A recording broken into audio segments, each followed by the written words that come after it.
और मेरी बड़ी बहन बिमला बाथम जी जो विधायिका और महिला आयोग की अध्यक्षा रही है। सर, मैं कुछ अलग हटके आपसे निवेदन करना चाहूँगा। हम बात कर रहे हैं एमएसएमई मंथन पे और नोएडा के विकास के साथ में 1976 में उत्तर प्रदेश औद्योगिक विकास अधिनियम 1976 के तहत ये नोएडा का विकास हुआ और नोएडा में सबसे पहले 7,000 फैक्ट्रियों से शुरू हुआ और पूरे जेवर डिस्ट्रिक्ट में 30,000 से पार उद्योग लग गए। और जैसे कि हमारे सांसद जी ने कहा कि विदेश में उनको बुलाया गया और उन्होंने बताया कि मात्र $12 से उन्होंने स्टार्ट किया और आज इस ऊंचाई पर पहुंचे हैं। लेकिन वो ही एक चीज़ नहीं थी उनके लिए, वो वर्षों से नोएडा के विकास में और आज भी नोएडा को जो रिप्रेजेंट कर रहे हैं, क्योंकि नोएडा 30,000 से ज़्यादा फैक्ट्रियों में और एमएसएमई पर चूंकि संज्ञा बदल गई है एमएसएमई की, 500 करोड़ तक हो गई, तो मैं समझता हूँ 95% यहाँ के उद्योग जो है एमएसएमई में आ रहे हैं। तो नोएडा को रिप्रेजेंट जो कर रहे हैं सांसद और जेवर एयरपोर्ट जो विश्व का विख्यात एयरपोर्ट उसको रिप्रेजेंट कर रहे हैं, वो भी एक कारण था उनको बुलाने का।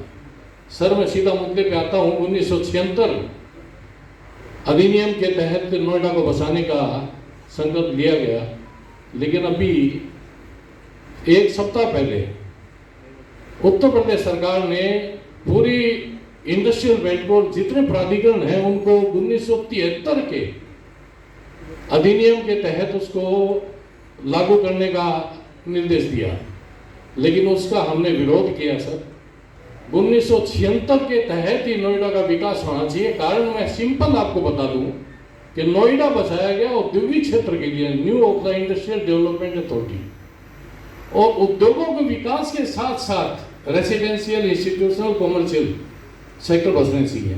और पूरे उत्तर प्रदेश में अन्य जो प्राधिकरण है, चाहे गाजियाबाद ले लें, अन्य ले लें, दूसरे ले लें, वो शहरों के साथ उद्योगों के विकास के लिए बने हैं।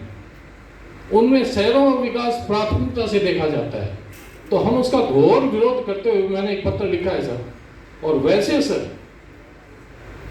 वैसे मैं आपको, जैसे माननीय हमारे सांसद जी ने बताया कि मुख्यमंत्री जी ने बहुत अच्छे अधिकारी यहाँ भेजे हैं आपके रूप में, और मैं सहर्ष इसको निसंकोच भाव से मैं स्वीकार करता हूँ कि वास्तव में आप बहुत ही अच्छे अधिकारी हैं।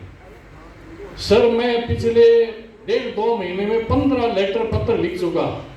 15 पत्र प्राधिकरण को मैंने लिखे हैं आपको। उसमें मैंने, उन पत्रों में मैंने 1976 अधिनियम की अवमानना, सुप्रीम कोर्ट के आदेशों की अवमानना, हाईकोर्ट के आदेशों की अवमानना, जांच एजेंसियों की रिपोर्ट की अवमानना, न्यूज़पेपर जितने भी जो खबरें हैं उसकी अनदेखी, उसको भी नियमित उसको नहीं करना, औद्योगिक संगठन है उनकी रिक्वेस्ट, उनकी समस्याओं की भी अनदेखी करना, वो आपके संज्ञान के लिए हमने लिखे हैं सर। और उसका एक भी जवाब अभी तक नहीं आया, शायद अभी पहुंचे नहीं होंगे क्योंकि मात्र 1.5 महीना हुआ है। तो सर, नोएडा प्राधिकरण आज की डेट में एमएसएमई के लिए जो काम कर रहा है, मैं अमर उजाला के माध्यम से बताना चाहूँगा कि एमएसएमई के विरुद्ध जो है, और विशेष तौर से नोएडा क्षेत्र के, गौतम बुद्ध नगर क्षेत्र के एमएसएमई के विरुद्ध जो काम हो रहे हैं उसको रोका जाए।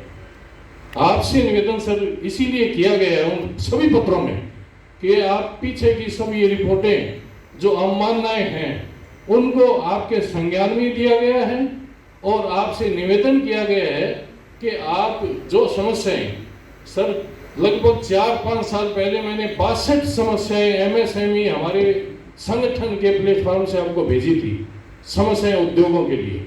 62 समस्याओं में सर आज मैं दावे के साथ कहता हूँ किसी भी एक समस्या का निस्तारण नहीं हुआ, तो एमएसएमई कैसे बढ़ेगी? आज एमएसएमई मंथन का दिवस अमर उजाला ने किया है, तो सर एमएसएमई की ग्रोथ के लिए, जैसे अभी माननीय सांसद जी ने बताया कि ये यहाँ जो विकास हो रहा है डिफेंस मिनिस्ट्री के लिए पोर्टल का, सर मैं दावे के साथ कहता हूँ 30,000 फैक्ट्रियों, 7,000 फैक्ट्रियों से शुरू होता है ये क्षेत्र, आज 30,000 को पार कर रहा है। और अगर प्राधिकरण 1976 अधिनियम के तहत अगर उद्योगों के विकास में और उद्योगों की हेल्प के लिए अगर काम करें तो मैं दावे के साथ कहता हूं हम लोग चाइना को पीछे छोड़ देंगे। लेकिन नहीं साथ मिलता सर,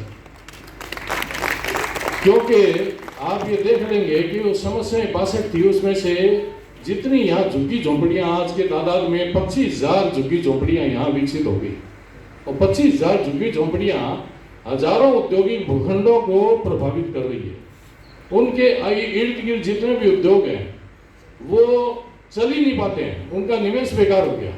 हम लोगों ने 1900 मैंने 89 में, और मेरे साथ बैठे हैं साथी मोहनलाल जी हैं, बीडी शर्मा जी हैं, इन्होंने सन 77 से, जैसे हमारी विधायिका जी ने भी यहाँ निवेश किया था, 77 में निवेश किया सर। आज हम लोग ठगे से महसूस करते हैं अपने आप को। और जो ईमानदारी से यहाँ उद्योग चलाता रहा वो आज बहुत स्ट्रगल कर रहा है, उद्योग ही चला रहा है, ना कोई प्रॉपर्टी। और जैसे बताया अभी हमारे साथी ने कि 200 करोड़ का प्रोजेक्ट ले गया है तो उसके पीछे कहीं ना कहीं रियल एस्टेट का पैसा लगा है। तो यहाँ जो रियल एस्टेट का काम किया वो फल फूला। मेरा निवेदन सिर्फ आपसे सर आज के इस कनकलम में यही है कि एमएसएमई को 1976 के अधिनियम के तहत चलाया जाए और यहाँ एमएसएमई वर्ग के उद्योगों का विकास हो सोचा जाए। यहाँ एमएसएमई उद्योगों के जरूरत के लिए इंफ्रास्ट्रक्चर को मजबूत किया जाए, जैसे कि यहाँ मार्केट रॉ मटेरियल मार्केट नहीं है, अलग बहुत सी चीज़ें। तो ज़्यादा समय नहीं लूँ, आपको जाना है फिर कभी और बहुत सी बातें हैं। लेकिन मैंने 15 पत्र पिछले 1.5 महीने में दिए हैं सर आपके संज्ञान के लिए। और मैं दावे के साथ कहता हूँ कि हमें पूरा विश्वास है आपके ऊपर, आप बहुत अच्छा काम कर रहे हो, बहुत अच्छे अधिकारी हो। ये मैं कोई ऐसा नहीं है, और ना मेरी आपसे कभी मीटिंग होती है, ना कभी मैं मिला, लेकिन जो देखने में सुनने में आया है तो जो पीछे गलतियां कर चुके जो अधिकारी, यहाँ ऐसा ही रहा है सर, अधिकारी आए उन्होंने गड़बड़ घोटाले किए और चले गए, उसको हम लोग भुगत रहे हैं।